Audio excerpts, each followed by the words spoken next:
जय हिंद दोस्तों। जैसे कि आपको पता है हमने एक सीरीज शुरू की है और इसमें हम हिमाचल प्रदेश के 1000 प्लस क्वेश्चन कर रहे हैं। इसमें हमने अभी तक जो है पार्ट 2 कर लिए हैं। अगर आप लोगों ने ये पार्ट 2 नहीं देखे हैं तो आप उनको देख सकते हैं और आज ये पार्ट 3 में अपलोड करूँगा।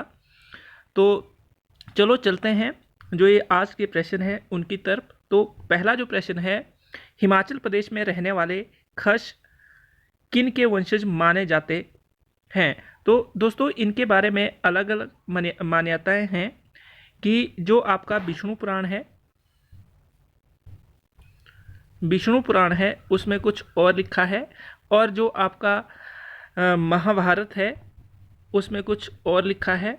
तो आप यहाँ देख सकते हैं कि विष्णु पुराण के अनुसार इन्हें कश्यप ऋषि के वंशज माना जाता है और अगर बात करें महाभारत के अनुसार तो इन्हें जो विश्वामित्र थे उनके वंशज माना जाता है।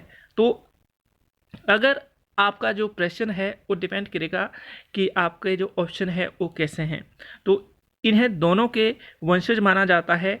जो महाभारत का वर्णन है कुछ अलग है और पुराण में कुछ इनको अलग का वंशज माना हुआ। तो आई होप आप अच्छे से इनके बारे में समझ गए होंगे। नेक्स्ट वन जो है, हिमाचल प्रदेश के किस कबीले ने दुर्योधन का महाभारत के युद्ध में साथ दिया था। तो दोस्तों आपको पता है कि महाभारत का युद्ध कितने दिनों तक चला था। तो महाभारत का युद्ध 18 दिनों तक चला था। कहाँ पर हुआ था? तो ये जो हुआ था कुरुक्षेत्र में हुआ था। कुरुक्षेत्र कहाँ है? तो कुरुक्षेत्र वर्तमान में हरियाणा में है। और सबसे इम्पॉर्टेंट चीज़ क्या है कि 18 दिनों का जो युद्ध था उसमें जो श्री कृष्ण हैं उनके जो प्रवचन है, हर दिन का एक लेसन बनाया हुआ है और एक किताब बनाई हुई है जो मोटिवेशन बुक है, उसका नाम है भगवत गीता और ये संस्कृत भाषा में लिखी गई हुई है। आपको अच्छे से याद रखना है। और दूसरी बात क्या है कि जो महाभारत है वो क्या है? विश्व का सबसे बड़ा एपिक है या जिसको हम महाकाव्य बोलते हैं वो देखने को मिलता है। तो आई होप आप अच्छे से समझ गए होंगे कि आपको यहाँ से क्या याद रखना है। तो जो खश ट्राइब था उन्होंने क्या किया था? दुर्योधन का साथ दिया था। नेक्स्ट वन जो इम्पोर्टेंट क्वेश्चन है, बूढ़ी दिवाली हिमाचल प्रदेश के किस उपलक्ष्य में मतलब जो बूढ़ी दिवाली हिमाचल प्रदेश में किस उपलक्ष्य में मनाया जाता है। ये बूढ़ी दिवाली जो है एक त्यौहार है। क्या है? ये त्यौहार है और ये त्यौहार जो है जो एक्चुअल में दिवाली होती है उसके कुछ दिनों के बाद मनाया जाता है। तो आपको पहला जो इम्पॉर्टेंट चीज़ याद रखनी है वो है कि बूढ़ी दिवाली जो है हिमाचल प्रदेश में मनाई जाती है। और इसके बाद क्या इम्पॉर्टेंट चीज़ याद है कि रखनी है कि बूढ़ी दिवाली जो है लाहौल स्पीति वाला जो रीजन है वहाँ पर मनाई जाती है और ये दिवाली के बाद मनाई जाती है। और कुल्लू वाला रीजन जो है वहाँ पर भी ये आपको देखने को मिलती है। लाहौल स्पीति और कुल्लू के रीजन में ये त्यौहार आपको मतलब देखने को मिलता है।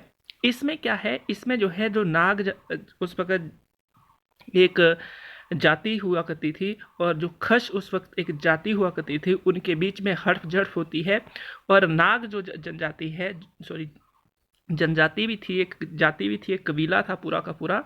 और इनका क्या होता है कि इस जो ये खशों के ऊपर विजय प्राप्त हो जाती है और इस उपलक्ष्य में ये जो त्यौहार है मनाया जाता है। तो आई होप आप अच्छे से समझ गए होंगे। नेक्स्ट वन जो क्वेश्चन है, भुंडा त्यौहार हिमाचल प्रदेश के किस स्थान पर मनाया जाता है। तो इसे हिमाचल का कुंभ मेला भी कहा जाता है। हिमाचल का इसे क्या कहा जाता है? कुंभ मेला भी कहा जाता है। तो आपको क्या याद रखना है? कुंभ मेला भी कहा जाता है। और ये जैसे कुंभ मेला 12 साल के बाद मनाया जाता है, वैसे ही ये जो भुंडा त्यौहार है वो हिमाचल प्रदेश में क्या किया जाता है? 12 साल के बाद मनाया जाता है।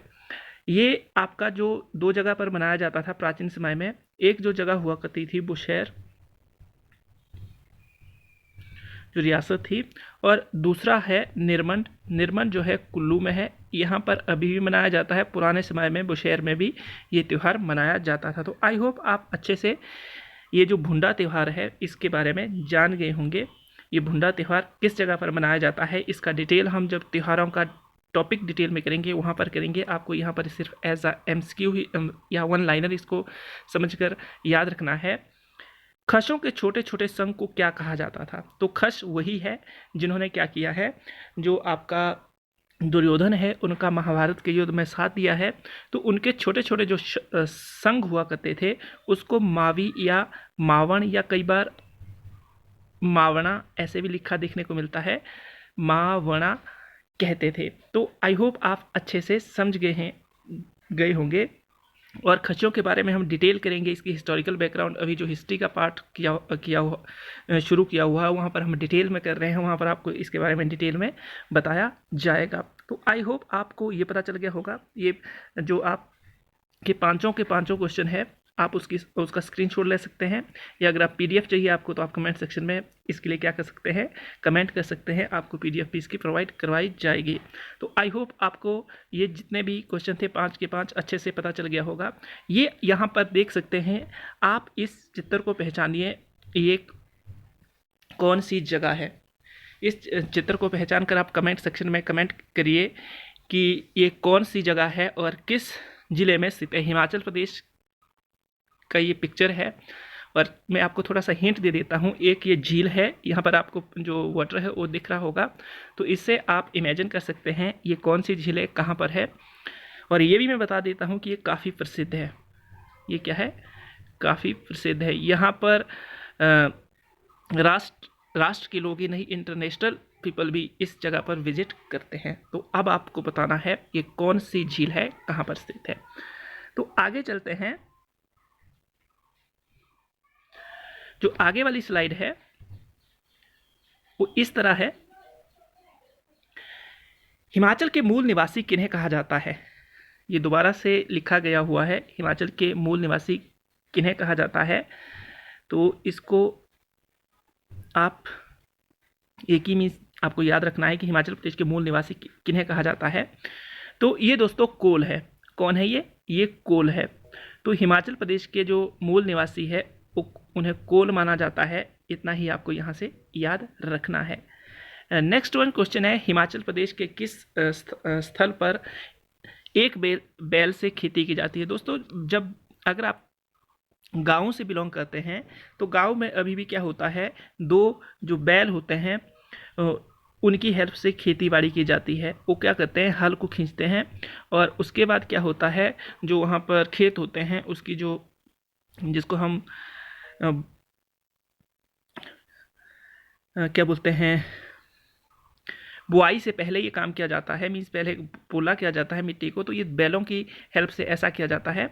पर जो एक जगह है हिमाचल प्रदेश की जहाँ एक ये काम किया जाता है, वो कौन सी जगह है? वो पांगी है। और पांगी में ऐसा देखने को मिलता है।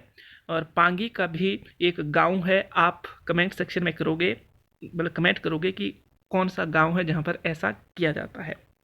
नेक्स्ट वन जो क्वेश्चन है वो है, आटा बाटा या पिटचुक विवाह रस्म किस स्थल की है? तो दोस्तों ये भी पांगी की है। आटा बाटा या पिटचुक की डिटेल में करेंगे जब हम विवाह वाला टॉपिक करेंगे, जिसमें सारे के सारे विवाह कवर करूंगा मैं। पर यहाँ पर आपको क्या करना है, एज इसे सिर्फ वन लाइनर क्वेश्चन ही लेना है। आटा बाटा या पिटचुक विवाह किस स्थल में मनाया जाता है, या किस जगह पर मनाया जाता है, या किस जिले में मनाया जाता है? तो ये पांगी है। आप अच्छे से देख सकते हैं।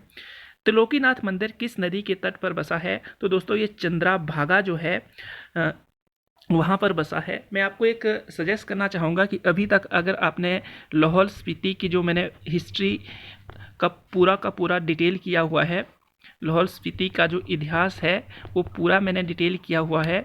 अगर अभी तक वो वीडियो आपने नहीं देखी है तो आप यूट्यूब में जाकर बिहारी जो क्वेस्ट है उसको सर्च करके उन वीडियो तक एक्सेस कर सकते हैं। वहाँ पर काफ़ी डिटेल में जो ये त्रिलोकीनाथ टेम्पल है किससे बिलोंग करता है, क्या क्या इसके बारे में मान्यताएं हैं, वो सारी की सारी उस वीडियो मतलब उस वाले पार्ट में की हुई है।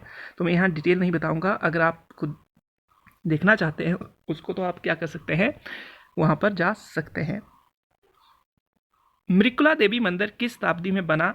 तो ये भी मैंने अगर आप लाहौल स्पीति का इतिहास देखते हैं तो वहाँ पर डिटेल किया है। लाहौल स्पीति का जो इतिहास है उसमें डिटेल किया है।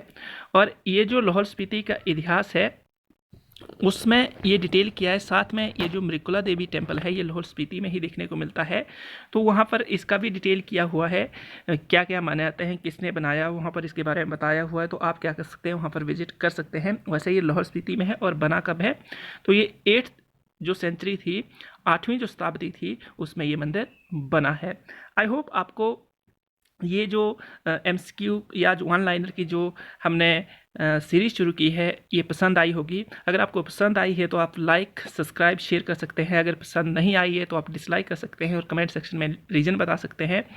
साथ में अपना ध्यान रखिए, अपनों का ध्यान रखिए, खुश रहिए और दूसरों को खुश रखिए। जय हिंद, धन्यवाद।